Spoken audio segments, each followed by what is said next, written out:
2019 Jeep Cherokee Trailhawk Driver's Notes Review. Capable, yet costly.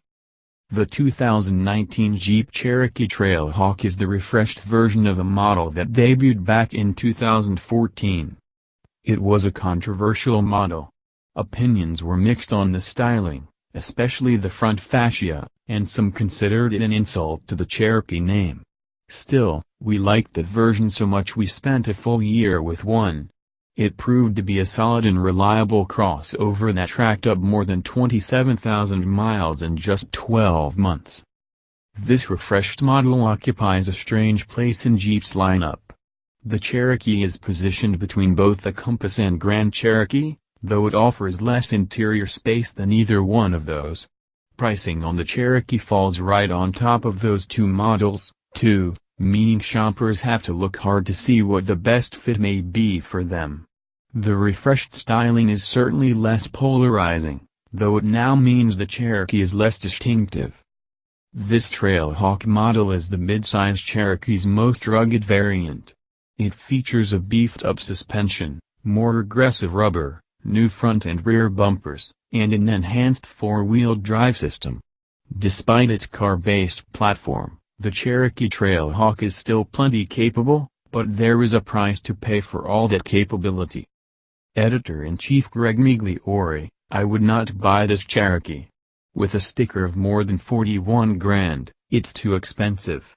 You can get pretty capable Wranglers and pretty nice Grand Cherokees for this price point.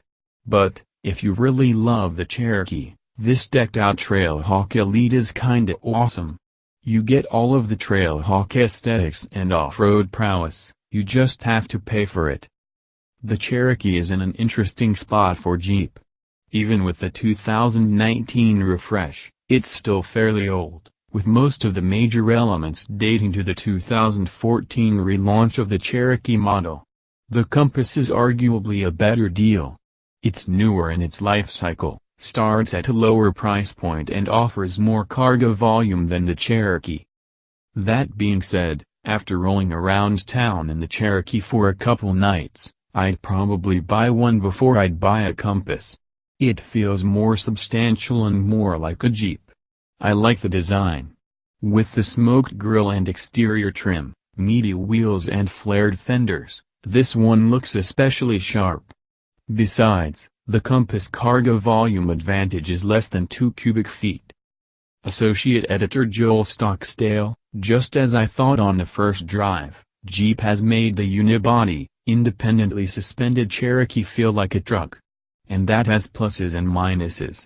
On the plus side, it does have a fun feeling of being able to bump it around anywhere, particularly in the lifted Trailhawk model we had. Like in the Wrangler, I had an overwhelming desire to simply drive up and over curbs when blocked from an entrance by traffic. The Cherokee's high driving position and good visibility also lent it a truck-like feeling. The downside is that it really feels truck-like in the way it handles, which isn't good. It's probably because of the Trailhawk's all-terrain tires, but the steering was even vaguer and squishier than the road-oriented trims I experienced during the first drive event. It's a heavy vehicle that doesn't like to change direction quickly.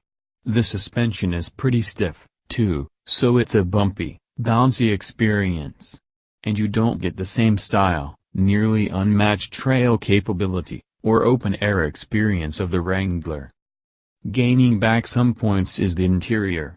The Cherokee in general is pretty quiet, and the U-Connect infotainment remains among the best in the business. I especially like its redundant physical buttons.